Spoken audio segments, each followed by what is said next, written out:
Welcome back to Let's Play Penumbra Requiem. When we last left off, we had just entered a new area, and Red had just made some of his comments. When I restarted the game, he is in the midst of restating those same comments.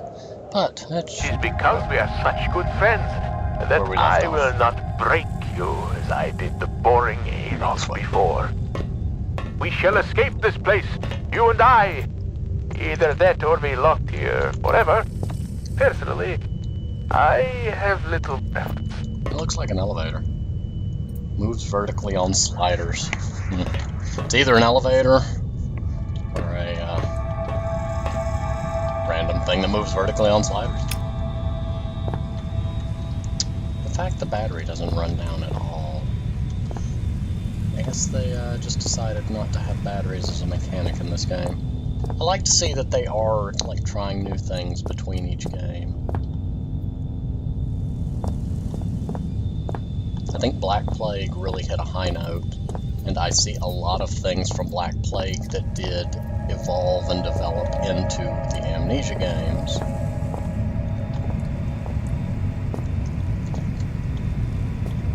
Paint it on the floor again.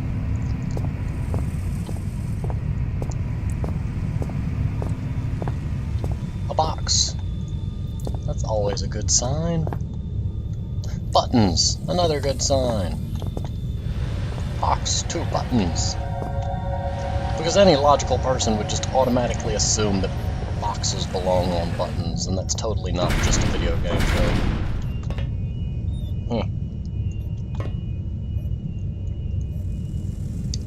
You know, it's a shame I can't just, push the box from there. I'm guessing it's too heavy and that I need, like, proper leverage.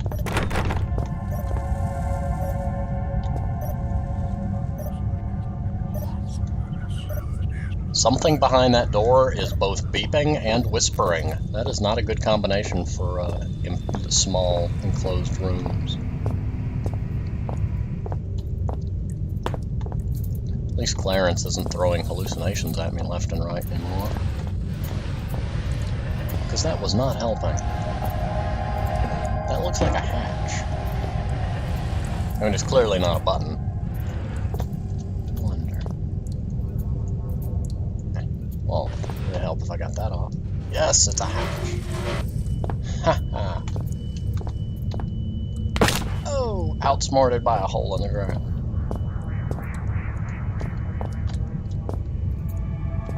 That was a weird sound effect. Ashes. Just ashes. Large boiler. What's the point in burning thin air? There's many points in burning thin air. Nothing much is going to happen without a fire to work the pressure. Yeah, well, that takes all the fun out of flipping levers and turning dealies. I'm gonna unturn you.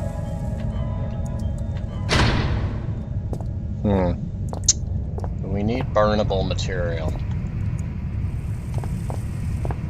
I'm gonna assume, very reasonably, that this door is barricaded. I'm gonna assume that I'm looking for something that can burn, and I just went through a ladder. I am clearly a contortionist.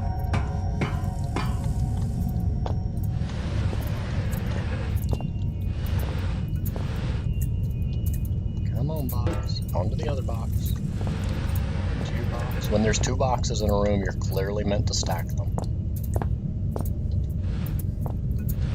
Probably supposed to stack them a little bit better than I did, though, but, it worked. And now I'm trapped in here with a box. Help!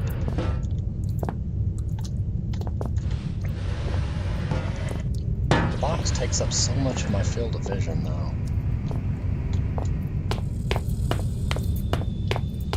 Oof. I'm glad there's not, like, infected and stuff to deal with. Make this part very nerve-wracking, all these corners. Okay, I think it's this one. It's not like it's not nerve-wracking enough trying to remember the map. Well, it's not really nerve-wracking, it's just I don't know what you'd call that.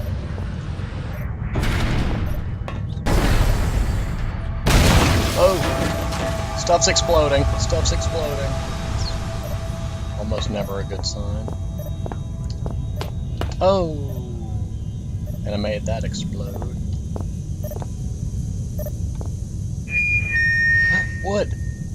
6, 4, 9, 7. I'm betting this goes into the boiler.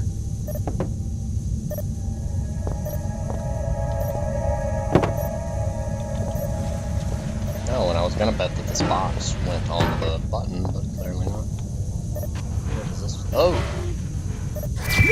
Freaked me out a little. 1 key remaining. I repeat, 1 key remaining. Log to the fire, log to the... Nope, no, not that one.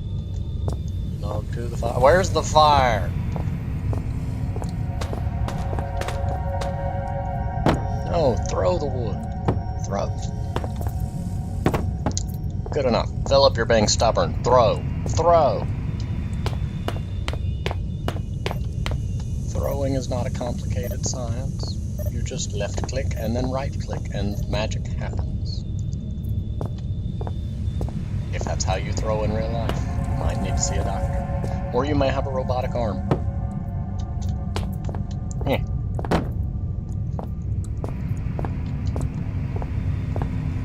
If you have a robotic arm, there's nothing to be ashamed of.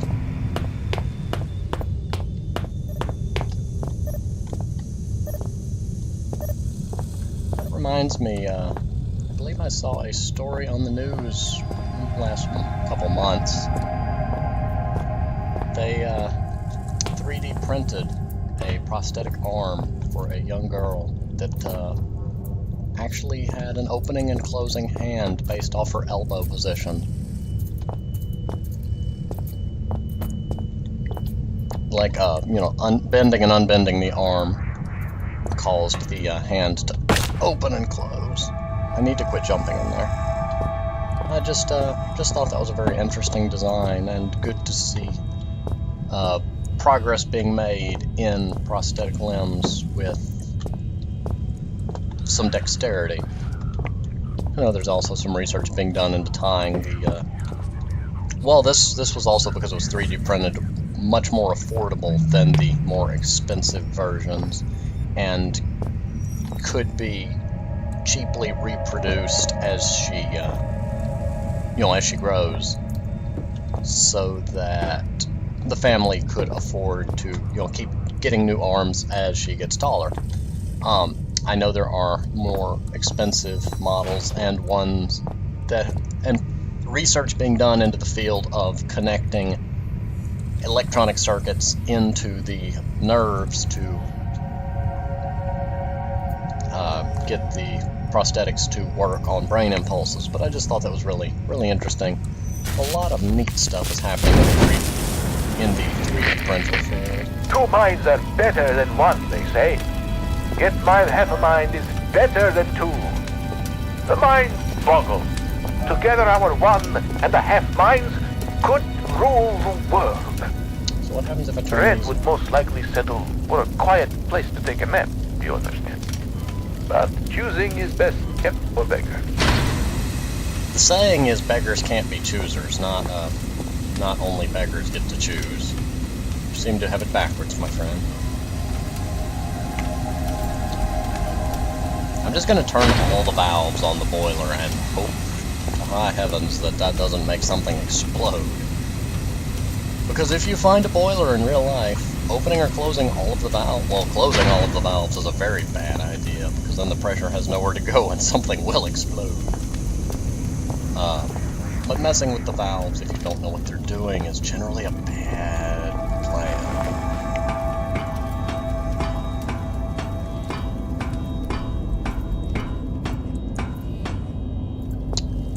Boilers tend to explode when they don't have a proper release for the pressure that builds within them. Get in this door. Whoa. You jumped backwards.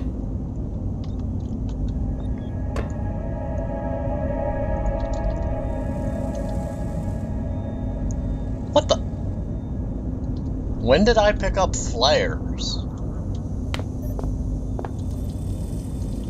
I clearly need to pay more attention to what I grab.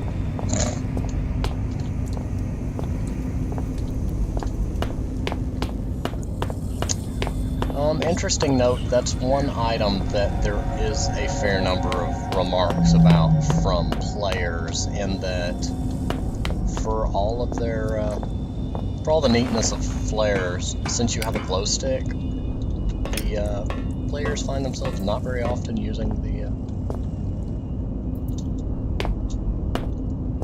the flares. It's kind of like a glow stick that you drop on the ground and then can carry around like an object, throw it, leave it, use it to mark trails. It just seems like people don't find themselves often using it, and I have a feeling there's a certain pattern I'm supposed to be using. And then there was that room with the radio that kept spouting numbers. 6, 4, 9, 7. None of those numbers are on the boiler. Well, that stinks. Move box. We're gonna put you on this button and hope that you're heavy.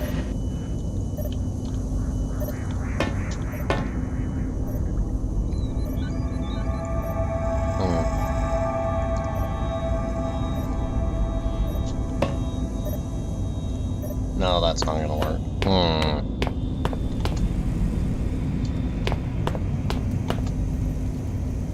You know, this is where it would be really funny if I could do a fast-forwarded segment with Benny Hill music running in the background.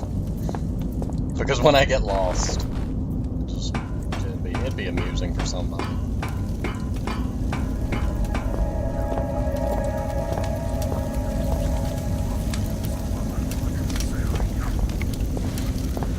Ah! Not what I was looking for, but okay. Flow control for steam exhaust. Flow control for lower acid pit. Flow control for excavation pumps. Okay, so there's a label on each. I wonder what happens if I just have one open. Yeah, that seems to increase the pressure.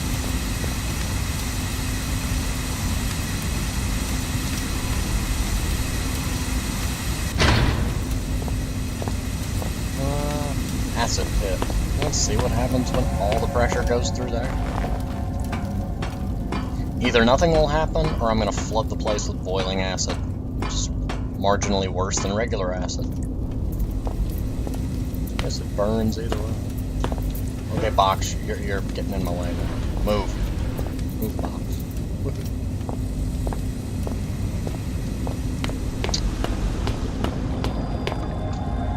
Oh yeah, I definitely hear something bubbling. I had to scratch my back. Aha! Wonder what happens if we jump in there. Let's not. It's boiling. And it's acid. You know, there's an interesting question. If you freeze acid and then touch it, does it still burn? Quick, somebody to a chemistry lab. Find out. Don't use your hand. Use a hot dog or something. Or someone else's hand.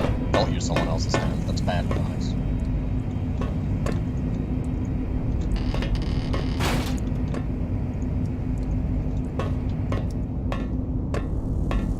Yeah, I see there's a key behind me. Exit available. Please exit the area before exit becomes compulsory. It's a fancy word for exit before we make you.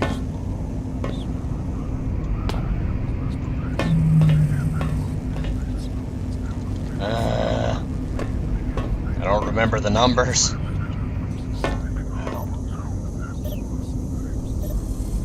Oh, look. Wait. Let's go this way. Let me go around, Pops. Let me talk like Bizarro. For some inexplicable reason. Get out of my room, box. Wait. I put the box over here on this slider thing and trap myself behind it by total accident. What was the key code again?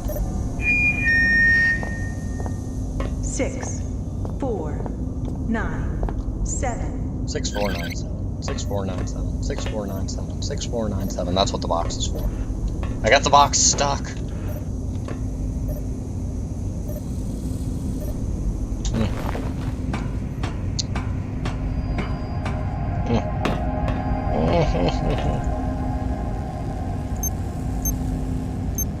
This just looks out of place. That it doesn't bring up a different user interface. What is this? Sulfur. Let's throw the sulfur in the pit. What could possibly go wrong?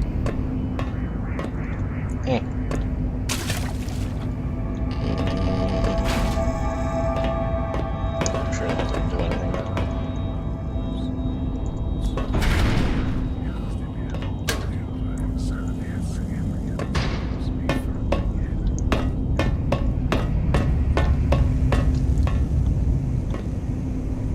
Nope, it did not. Thought maybe it would have done something.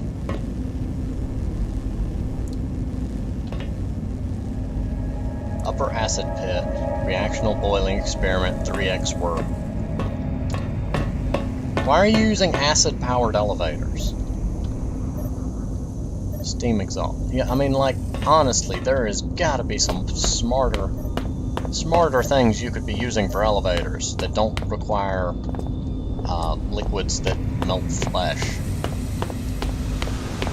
You know, just saying. Lovely, awesome.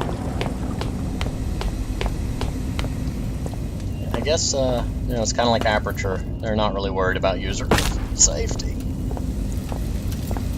I make such wonderful decisions. Flow control for steam exhaust. Alright. Oh, that's harder than it looks. It takes a lot of movement to get that thing to spin. I do like that. It's nice that it's not just click and it automatically spins. The fact that you have to like make the motion with your hands and all, really nice immersive quality. But we'll find out where that leads on the next episode, because we're past the 15-minute mark. See you next time.